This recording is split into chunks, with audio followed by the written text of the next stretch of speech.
The whole world is the kingdom of Africa because we're the first people to circumnavigate the planet. We're the first Europeans.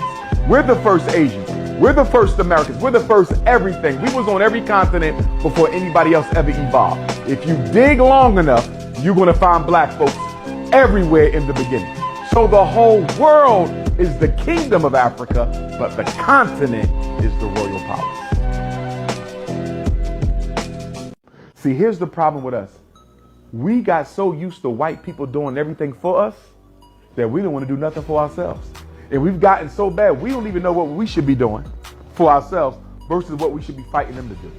You should not be fighting them to teach your kids who they are. You should not be fighting them to teach your kids who you are. That's your damn job.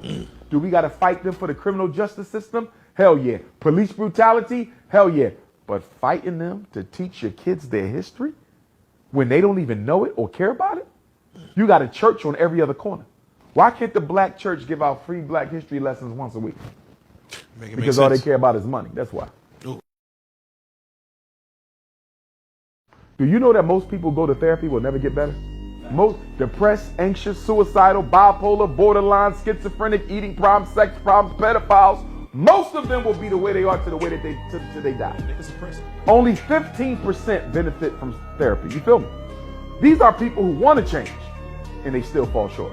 So what makes you think you're going to change a whole race who've been behaving dysfunctionally for 159 years? So let me ask. This start with the children. Yeah, start with the children. Frederick Douglass said it's better to raise strong children than to repair broken men. Trying to put a positive racial ego back into African people is going to be almost impossible if you're working with adults because people don't change. And you know the saddest part, bro? After waiting 4 years on black people, I decided to start hiring whites. And guess what? They did in 1 year what the black people couldn't do in 5.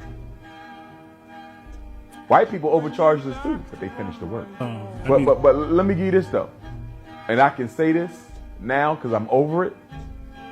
FDMG to almost every black contractor we ran into was nothing but a hustle and a way to get a quick bag.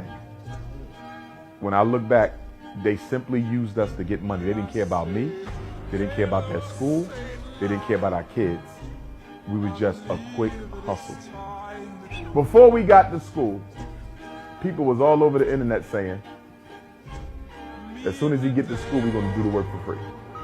Y'all probably heard that. Once he get to school, I'm going to do the plumbing for free. Once he get to school, nobody did anything for free. That was all cap. When you see black men are in large part light-skinned supremacists. We are biased towards lighter-skinned women. We are biased towards mixed-race women. And we are extra biased towards white women. Yes, black men, not just in America. This is global. Black men globally, African men, due to self-hate, colonization, slavery, indoctrination, we are biased against our dark-skinned and brown-skinned women. Yes, we are.